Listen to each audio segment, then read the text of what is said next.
नमस्कार माझ्या मराठी बांधवांनो, कशा आहात तुम्ही सगळे। आशा करतो की तुम्ही सगळे स्वस्त असाल, मस्त असाल आणि मजेत असाल। आजच्या व्हिडिओमध्ये मी तुम्हाला सांगणार आहे की एकाच स्क्रीनवरती मल्टिपल चार्ट्स तुम्ही कसे पाहू शकता। तर मित्रांनो बघा, एकाच स्क्रीनवर मल्टिपल चार्ट्स पाहण्यासाठी आपल्याला प्रीमियम व्हर्जन बाय करावं लागतं बऱ्याचशाच वेबसाईटचं। जर तुम्ही ट्रेडिंग व्ह्यूचा यूज करत असाल तर त्याच्यामध्ये तुम्हाला प्रीमियम व्हर्जन बाय करावं लागतं, जे खूपच जास्त महाग असतं।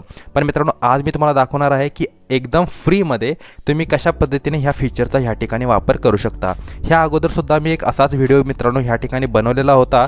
त्यामध्ये आपण बघितलं होतं की investing.com वर एका स्क्रीनवरती आपण मल्टिपल चार्ट्स कसे पाहू शकतो। पण अर्थातच मित्रांनो, त्यावर थोड्याशा ज्या व्हॅल्यूज असतात त्या रिअल टाईम व्हॅल्यूज नसतात। तर आजच्या व्हिडिओमध्ये जर तुम्हाला रिअल टाईम व्हॅल्यूज पाहिजे असतील त्याही मल्टिपल चार्ट्ससोबत, तर तुम्ही कोणत्या प्लॅटफॉर्मचा यूज करू शकता ते मी तुम्हाला दाखवणार आहे।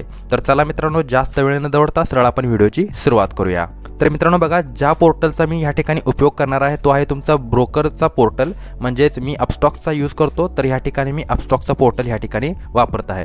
जर तुम्ही झिरोदाचा पोर्टल वापरत असाल किंवा एंजल वनचा ह्या ठिकाणी पोर्टल वापरत असाल तर प्रोसेस जी असेल ती सेमच राहील, त्यामध्ये काही फरक असणार नाही आहे। तर थँक्स टू ऑल ब्रोकर्स की ज्यांनी काय केलं की आपल्याला ही फॅसिलिटी ह्या ठिकाणी अवेलेबल करून दिलेली आहे। तर मित्रांनो बघा, आता आपल्याला सर्वप्रथम काय करायचं आहे की सपोज करा की तुम्हाला एकाच स्क्रीनवरती ह्या ठिकाणी 4 स्क्रीन पाहायचे असतील तर तुम्हाला काय करायचं आहे, सर्वप्रथम ह्या ठिकाणी एक उजव्या कोपऱ्यामध्ये सिलेक्ट लेआउट नावाचा ऑप्शन आहे, ठीक आहे, त्याच्यावर तुम्हाला क्लिक करायचं आहे। ओके, आणि या सिलेक्ट लेआउटवर क्लिक केल्यानंतर तुम्हाला एका स्क्रीनवरती किती चार्ट्स पाहिजेत त्यानुसार तुम्ही ह्या ठिकाणी ऑप्शन सिलेक्ट करू शकता। आता बघा, मला एका स्क्रीनवर 4 चार्ट हवे आहेत, तर मी ह्या ठिकाणी चौथ्या रोमधला जो काही पहिला ऑप्शन आहे तो ह्या ठिकाणी मी सिलेक्ट करतो। ओके, आता बघा मित्रांनो, ज्यानंतर मी ऑप्शन सिलेक्ट केला तेव्हा एका स्क्रीनवरती 4 चार्ट ह्या ठिकाणी ओपन झालेले आहेत एका स्टॉकचे।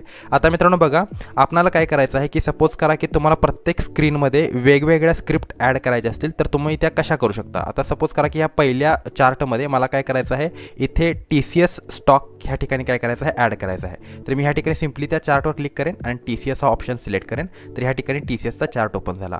दुसऱ्या चार्टमध्ये मित्रांनो सपोज करा मला HDFC बँकचा ह्या ठिकाणी चार्ट ओपन करायचा आहे, तर मी सिम्पली काय करेन, ह्या चार्टवरती क्लिक करेन, ठीक आहे, आणि त्यानंतर HDFC बँक ह्या ठिकाणी मी सर्च करेन। ओके, तर ह्या ठिकाणी मित्रांनो बघू शकता HDFC बँकेचा चार्ट ह्या ठिकाणी काय झालेला आहे, ओपन झालेला आहे। अशाच पद्धतीने तुम्ही काय करू शकता, जे काही इतर चार्ट आहेत, ठीक आहे, त्याच्यामध्ये सुद्धा तुम्ही काय करू शकता, अशाच पद्धतीचे जे काही डिफरंट स्टॉक्स आहेत ते तुम्ही ह्या ठिकाणी काय करू शकता, ॲड करू शकता। आता मित्रांनो, मल्टिपल टाइम फ्रेम सुद्धा ॲनालिसिस आपण ह्या ठिकाणी करू शकतो। आता सपोज करा की तुम्हाला हे जे स्टॉक्स तुम्ही 4 ॲड केलेले आहेत त्या प्रत्येक स्टॉकमध्ये तुम्हाला काय करायचं आहे, डिफरंट टाइम फ्रेम हवा आहे, तर त्यासाठी सुद्धा काय करायचं आहे, तुम्हाला ज्या स्टॉकमध्ये जे टाइम फ्रेम हवा आहे तो चार्ट तुम्ही ह्या ठिकाणी सिलेक्ट करायचा आहे आणि इथून तुम्हाला काय करायचं आहे, जे टाइम फ्रेम तुम्हाला हवा आहे ते टाइम फ्रेम तुम्हाला इथून सिलेक्ट करायचं आहे। म्हणजे सपोज करा मला TCSचा 1 तासाचा चार्ट हवा आहे, तर त्या चार्टवर मी क्लिक करेन आणि 1 तासाचा टाइम फ्रेम ह्या ठिकाणी सिलेक्ट करेन।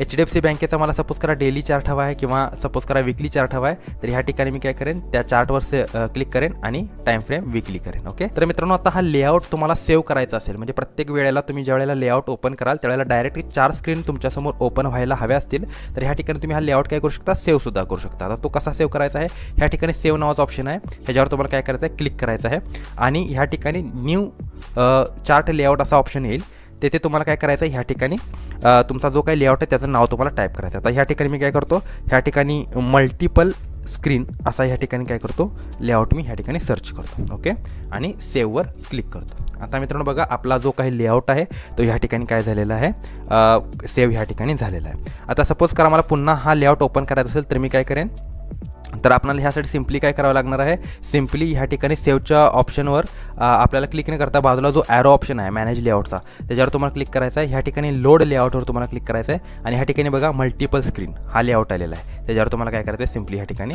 क्लिक करायचं आहे। तर जो काही आपला मल्टिपल स्क्रीनचा लेआउटचा जो सेटअप आहे तो ॲटोमॅटिकली तुमच्यासमोर ह्या ठिकाणी ओपन होईल। तर मित्रांनो, आय होप की तुम्हाला ह्या सगळ्या गोष्टी आवडल्या असतील आणि कशा पद्धतीने फ्रीमध्ये तुम्ही ह्या मल्टिपल स्क्रीनचा लेआउट ह्या ठिकाणी यूज करू शकता ते तुम्हाला कळालं असेल। तर मित्रांनो, व्हिडिओ आवडला असेल तर व्हिडिओला लाईक, शेअर आणि चॅनलला सबस्क्राईब करायला विसरू नका। भेटूया पुढील व्हिडिओमध्ये, तोपर्यंत good bye, take care and have a good time. Thank you very much to all of you.